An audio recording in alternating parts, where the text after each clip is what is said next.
दोस्तों नमस्कार, मैं हूं शशिकांत शुक्ला और आप देख रहे हैं जनतावाणी न्यूज़ नेटवर्क। आज हमारे खास कार्यक्रम पूछता इंडिया में आपका बहुत बहुत स्वागत है। और आज हम आपको देश की एक ऐसी हस्ती से मिलाने वाले हैं जिन्होंने टेक्सटाइल मार्केट में अपनी एक अलग ही पहचान बनाई है। टेक्सटाइल एसोसिएशन अहमदाबाद एंड सूरत के नाम से इनका एक संगठन चल रहा है, जिसके ये चेयरमैन हैं लोकेश लालवानी जी, और इन्होंने बाज़ार में एक अच्छी छवि बनाई है।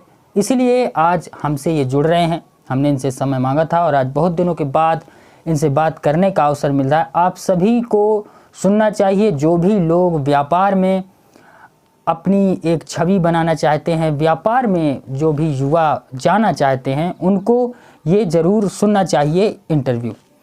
तो हमारे साथ टेक्सटाइल एसोसिएशन अहमदाबाद एंड सूरत के चेयरमैन लोकेश लालवानी जी लाइव मौजूद हैं। लोकेश जी, आपका बहुत बहुत स्वागत है जनतावाणी पर, और हमसे बात करने के लिए सबसे पहले तो समय देने के लिए आपका बहुत बहुत धन्यवाद और स्वागत है आपका। जी धन्यवाद, आपको भी सर बहुत बहुत धन्यवाद।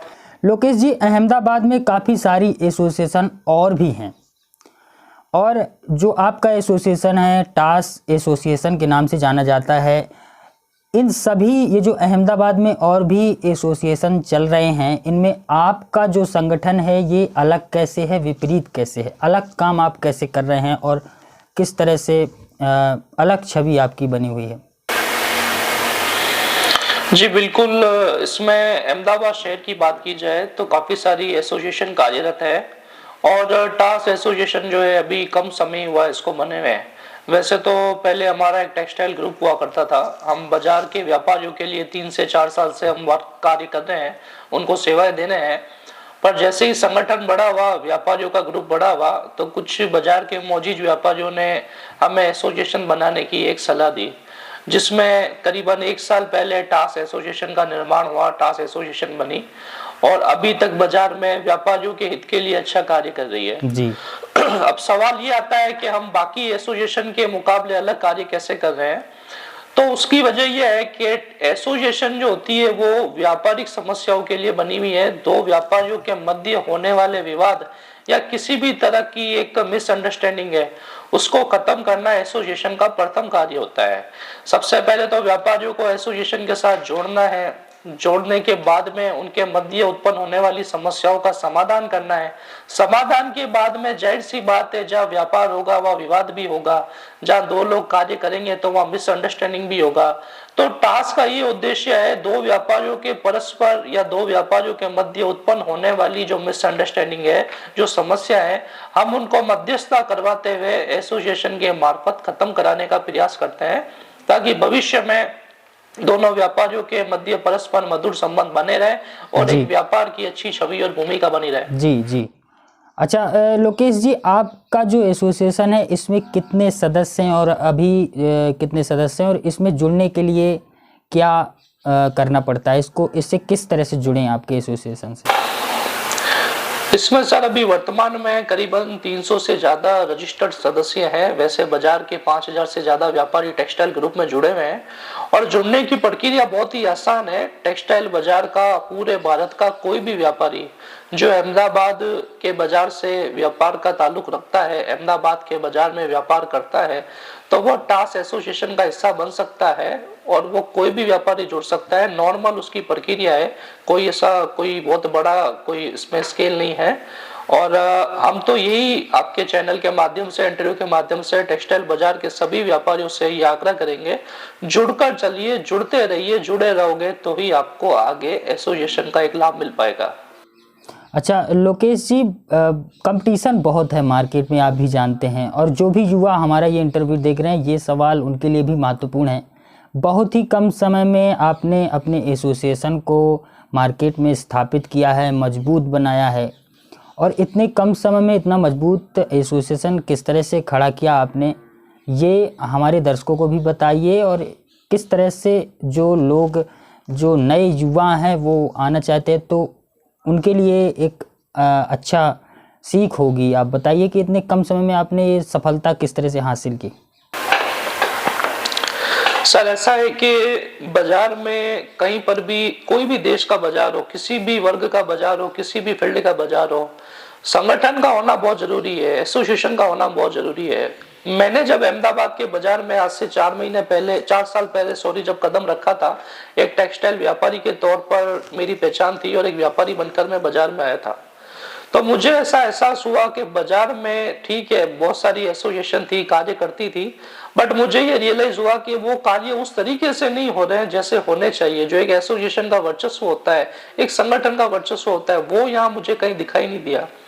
तो हमने अपनी एक नई विचारधारा के आधार पर, एक नई योजनाओं के आधार पर एक नई एसोसिएशन बनाने का एक निर्णय लिया। बाजार के मौजूद व्यापारी और जो भी हमारे ग्रुप्स के लोग थे उनको बिठाकर कम समय में अगर तरक्की की बात या कामयाबी की बात आती है तो कामयाबी तभी मिलती है जब आपके काम में कुछ दम हो, आपका काम कुछ किया हुआ हो। कम समय में हमने बाजार के हित में बहुत अच्छे काम किए। कम समय में हमने व्यापारियों को ये रियलाइज कराया कि एसोसिएशन में बैठकर भी समस्याओं का समाधान किया जा सकता है। कम समय में हमने बाजार को एक नई भूमिका बताई, बाजार को एक नई दिशा बताई।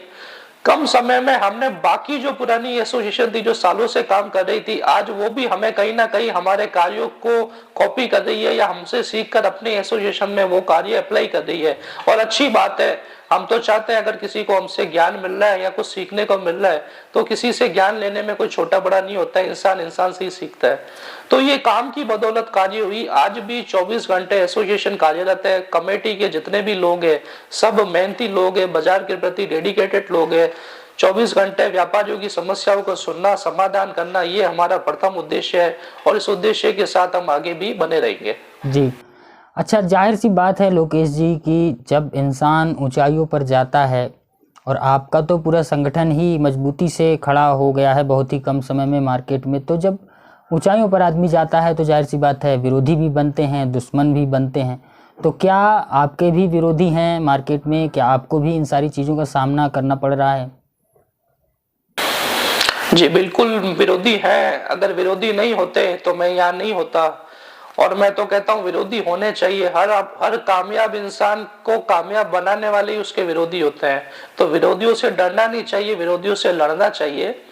अब बाजार है, हजारों व्यापारी हैं, कई सारी एसोसिएशन है, हर किसी को अपना काम करना है। तो ऐसे में अगर कहीं उनको ये रियलाइज होता है कि एक कल का आया हुआ लड़का बहुत अच्छा काम कर रहा है या कल की बनी एसोसिएशन मेजोरिटी की ओर जा रही है, व्यापारियों के प्रति अपना एक विश्वास बना रही है, तो विरोधियों को तो विरोध उत्पन्न होगा ही। और जाहिर सी बात है मेरे भी काफी विरोधी है, मैं इस बात को एक्सेप्ट करता हूँ। जी। लोकेश जी, एक सर्वे हमने कराया था मार्केट में, हमारे भी वहाँ रिपोर्टर हैं, और सर्वे में ये बात सामने आई कि आपका जो एसोसिएशन है वो सेटलमेंट में ज़्यादा विश्वास करता है। क्या ये बात सही है? और सेटलमेंट कराने में आप ज़्यादा यकीन क्यों करते हैं, इस पर काम क्यों कर रहे हैं? सर ऐसा है, सेटलमेंट की जहाँ बात आती है, ये सवाल मैंने भी काफी सुने हैं, आपने तो सर्वे कराया है, मैं भी सुने हैं। सेटलमेंट का जो निर्णय होता है ये दो व्यापारियों का आपस का निर्णय होता है, ये कोई एसोसिएशन का काम नहीं होता है सेटलमेंट कराना। एसोसिएशन का बेसिकली काम होता है मध्यस्थता कराना, दो डिस्प्यूट व्यापारियों को आमने सामने बिठाना, उनकी बातचीत कराना। फैसला तो लेने और देने वाला करता है कि उसको क्या करना है। आज फॉर एग्जाम्पल मैं आप ही की बात करता हूँ, समझो आपका कोई विवाद है एसोसिएशन में या कोई भी लेन देन संबंधी कोई मामला है, तो मैं कौन होता हूं उसका सेटलमेंट करवाने वाला? मैं तो आपको एक प्रपोजल दे सकता हूं, एक सामने वाले पक्ष की जो पीड़ा है वो बता सकता हूं, सामने वाले पक्ष को आपके सामने बिठा सकता हूं। लेन और देन तो आप दोनों की चॉइस से करना है। आज सेटलमेंट हमारी दुनिया में कहाँ नहीं होते हैं, सब जगह होते हैं। बड़ी बड़ी बैंक लोन देके सेटलमेंट करती है, बड़े बड़े बिजनेसमैन इंस्टॉलमेंट हो जाते हैं, वो सेटलमेंट करते हैं। तो जहाँ व्यापार है वहां नुकसान भी होगा, मुनाफा है तो नुकसान भी होगा। और अगर दो व्यापारी आपस में बैठ के समाधान और समझौता करते हैं तो उसमें गलत क्या है? ये तो पार्टी टू पार्टी चॉइस है। ये कोई एसोसिएशन का दबाव या एसोसिएशन कोई जबरन किसी को मोटिवेट नहीं करती है कि आप इस काम को करो। तो ये जिनका भी कहना है या जो भी विरोधी तबका बाजार में ये अफवाह फैलाता है, वो उनकी एक मार्केटिंग स्ट्रेटजी है हमें बदनाम करने की और खुद को फेमस करने की। बट रियलिटी पे आओगे तो इस तरह के कार्य दो लोगों की चॉइस के अकॉर्डिंग होते हैं, इसमें कोई एसोसिएशन का इंटरफेयर नहीं होता है। जी। अच्छा, और भी एसोसिएशन होंगे मार्केट में, तो वो आपसे कंपटीशन तो मानते ही होंगे, तो ये जो दूसरे एसोसिएशन हैं वो आपके काम में बाधा डालते होंगे, तो उससे मुकाबला किस तरह से करते हैं आप? देखो ऐसा है सर, मैं इस बाजार में बहुत छोटा इंसान हूँ, एक छोटे परिवार से आता हूँ और आज तक अपने आप को छोटा ही समझा है। पर कुछ बड़े लोगों ने मेरे से कंपटीशन करके मेरे को इतना बड़ा बना दिया है कि मुझे कभी कभी ऐसा लगता है कि उनको कंपटीशन करने की जरूरत क्या है। एक समझो कि नामचीन पर्सनैलिटी, पैसे वाली पर्सनैलिटी, पुरानी पर्सनैलिटी, इतनी बड़ी सियासत लेके बैठी पर्सनैलिटी अगर मुझे अपना कॉम्पिटिटर समझती है तो मैं धन्यवाद देता हूँ लोगों को और नमन करता हूँ कि आपने मुझे अपने कॉम्पिटिटर के लायक समझा। और आगे अगर कंपटीशन वो करना चाहे बेधड़क करे। जब कंपटीशन अगर नहीं होगा तो काम का मजा कैसे आएगा? ये तो हर फील्ड में होता है, जी। तो हमारे फील्ड में भी है, हमारे साथ भी है। और हम तो अपने कॉम्पिटिटर्स को हमेशा अप्रिशिएट करते हैं क्योंकि वो ही हमें भविष्य के लिए मजबूत बनाते हैं, एक कार्य करने के लिए हमें प्रोत्साहित करते हैं। आइडल किसको मानते हैं लोकेश जी? अपना आइडल किसको मानते हैं? वैसे तो मेरे आइडल बहुत सारे लोग हैं इस दुनिया में और उन सब में से किसी एक का नाम लिया जाए तो मैं बाला साहेब ठाकरे को अपना आइडल मानता हूँ। उनकी पर्सनैलिटी को मैं फॉलो करता हूँ, उनके विचारों को फॉलो करता हूँ और मैं समझता हूँ उनके जैसा इंसान अभी तक इस दुनिया में ना कभी पैदा हुआ होगा और ना होगा। वो वन मैन शो है हमारी इस पृथ्वी पर। दूसरा, उनके काम वो मुझे इसलिए अच्छे लगते हैं, उनको मैं आदर्श इसलिए मानता हूँ क्योंकि निडरता के साथ गलत का विरोध करने वाला इस दुनिया में कोई इंसान था तो बाला साहब ठाकरे थे, जो ना तो सत्ता पर विश्वास रखते थे ना कोई सत्ताधारी पर विश्वास रखते थे, सही और गलत पे अपना निर्णय लेते थे और इसी से उनकी इस देश में पहचान है। इसी की वजह से आज लाखों करोड़ों लोग उनको मानते हैं और उनमें से मैं भी एक हूँ। अच्छा लोकेश जी, डर वाली एक बात आती है कि जब इतने सारे लोग विरोधी हो जाते हैं तो मन में डर भी होता है। कभी कभी तो हम ही जर्नलिज्म से जुड़े हुए हैं तो हमें भी डर लगता है जब किसी नेता के खिलाफ खबरें चलती हैं और जब वो धमकाते हैं तो डर भी लगता है। एक खबर हमने देखी थी, आपको भी किसी बड़े व्यापारी ने या जो भी टेक्सटाइल उनका भी एसोसिएशन है तो उन्होंने आपको धमकाया था, तो आपको डर नहीं लगता है? और इतनी बड़ी बड़ी हस्तियों से आप टकरा जाते हो तो उनका विरोध किस तरह से झेलते हैं? डर का सामना जो है हर व्यक्ति के अंदर होता है, तो उससे किस तरह से आप उबर करके बाहर आते हैं? मुझे बिल्कुल डर लगता है। मुझे डर लगता है अपने ईमान से, मुझे डर लगता है अपने भगवान से और मुझसे डर लगता है उन लोगों को जिन्होंने बाजार में गलत कार्य किए हैं। जिंदगी और मौत का डर तो हमें बचपन से ही नहीं था क्योंकि हमने कई हिंदू संगठनों में काम किए, धार्मिक कार्य और समाज सेवा के कार्य बहुत छोटी उम्र से करना चालू कर दिया था। तो ऐसे कार्यों में रहने वाला व्यक्ति निडर ही होता है, क्रांतिकारी होता है। तो क्रांतिकारी को कभी मौत की परवाह होती नहीं है। अब रहा बात कॉम्पिटिटर लोगों का या उन शख्सियत का जो हमें डराने का प्रयास करते हैं या जिनको लगता है हम डर जाएंगे, ऐसे लोग खुद सबसे बड़े डरपोक है। मैं आपके चैनल के माध्यम से कहना चाहता हूँ ये लोग कुछ भी नहीं है, इनकी हैसियत कुछ भी नहीं है, खाली एक हवा का झोंका है ये लोग। आपने कभी कभी देखा होगा आपके घर के पास अगर पेड़ हिल रहा है तो आपको ये लगेगा तूफान आ गया है, पेड़ इतनी जोर से क्यों हिल रहा है, पर आप छत पे जाके देखोगे तो पेड़ को कोई हिला रहा था, बाकी सब जगह माहौल ठंडा था। तो ये लोग वो है जोखे हैं खाली हवा के, जो इनसे डर जाता है डरा देते हैं और जो इनसे नहीं डरता उनसे खुद ये डर के घर पे छुप जाते हैं। और रही बात, हम आजाद भारत के आजाद नागरिक हैं। ये देश, ये बाजार या कोई भी किसी की कोई प्राइवेट प्रॉपर्टी नहीं है, सबको अपना अपना कार्य करने का अधिकार है। और मैं तो वैसे भी ऐसे लोगों से मुकाबला करता ही रहता हूं, तो मेरी तो आदत पड़ी हुई है इनको सामना करने की और झेलने की। 1 साल हो गया लोकेश जी, कैसा रहा पहला साल, कार्यकाल कैसा रहा आपका? पहला साल एसोसिएशन के लिए समझो कि खट्टे मीठे दिन थे हमारे, क्योंकि फर्स्ट ईयर था। लोगों ने तोड़ने भी कोशिश की, गिराने की भी कोशिश की, पर बाजार का भरोसा कायम था। हम अपने काम पे फोकस करते रहे, विरोधियों से भी लड़ते रहे, आने वाली अड़चनों को भी टालते रहे। अब समय बिल्कुल परस्पर है। अब आने वाला समय भविष्य बाजार के लिए अच्छा है, टास एसोसिएशन के लिए अच्छा है।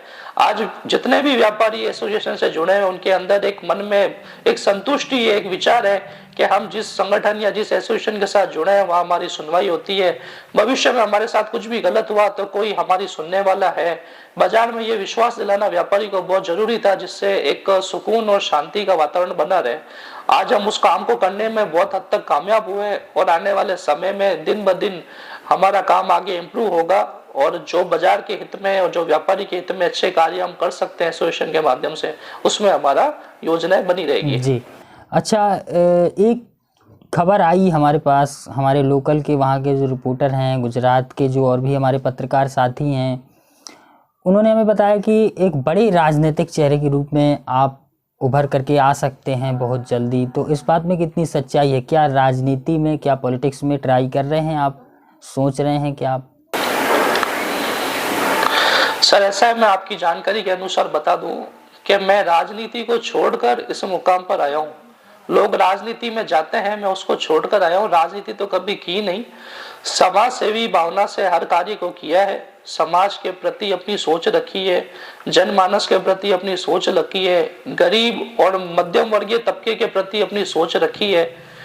तो राजनीति का तो कभी मन में ऐसा विचार ही नहीं है कि आगे चलकर कोई नेता बनना है या किसी राजनीतिक पार्टी का बहुत बड़ा चेहरा बनना है। चलिए आप कह रहे हैं कि राजनीति में विचार नहीं है, लेकिन चलिए हम फिर भी अपने सेटिस्फेक्शन के लिए पूछ लेते हैं कि अगर फ्यूचर में आपको सभी अलग अलग राजनीतिक पार्टियां प्रपोजल देती हैं, तो किस राजनीतिक पार्टी से आप चुनाव लड़ना पसंद करेंगे?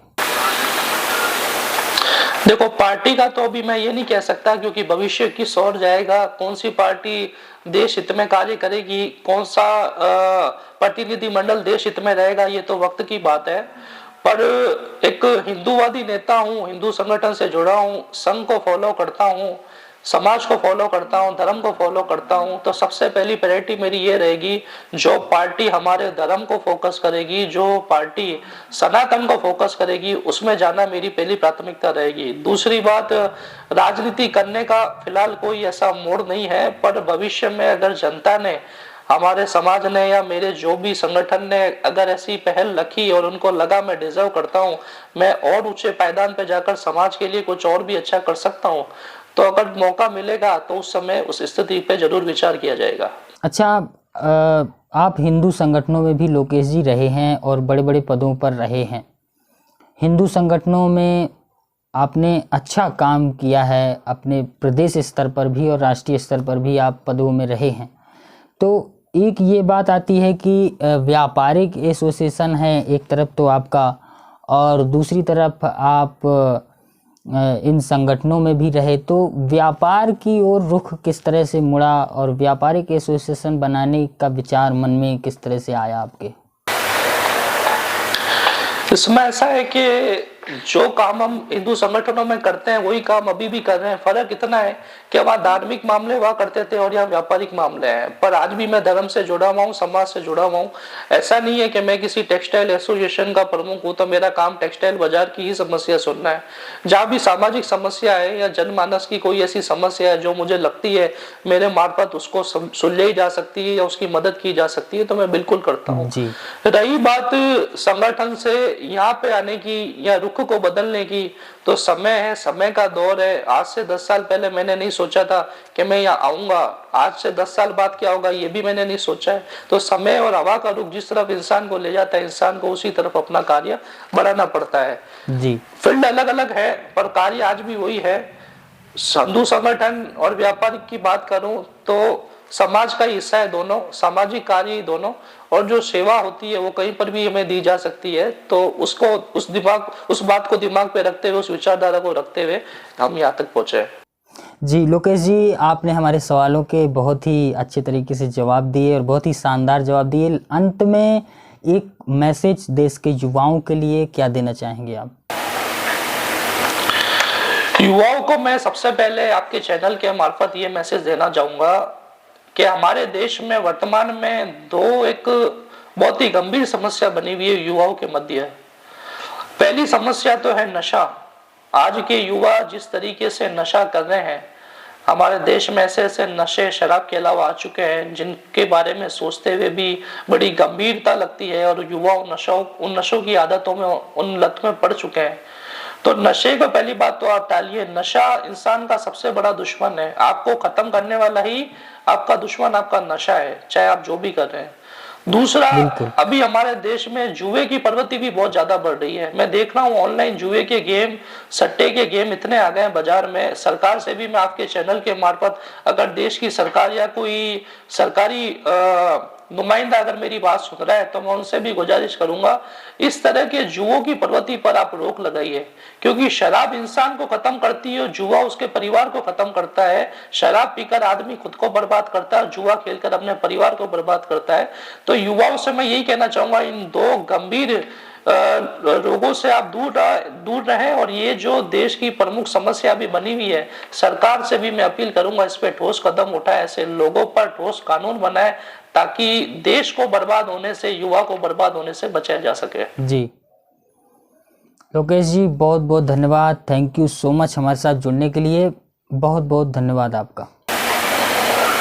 Thank you so much. आपका भी बहुत बहुत धन्यवाद। आपने हमें इस लायक समझा आपके चैनल पे इंटरव्यू के लिए। Thank you so much. जी, तो हमारे साथ लोकेश लालवानी जी थे। ये गुजरात के टेक्सटाइल एसोसिएशन अहमदाबाद एंड सूरत के चेयरमैन हैं, और बहुत ही कम समय में इन्होंने अपने जीवन में सफलता हासिल की है। तो ये वीडियो सभी युवाओं को ज़रूर देखना चाहिए। जो भी युवा इस वीडियो से जुड़े रहे, आप लोग शेयर करिएगा अधिक से अधिक, और जनता वाणी देखते रहिए। नमस्कार, जय हिंद।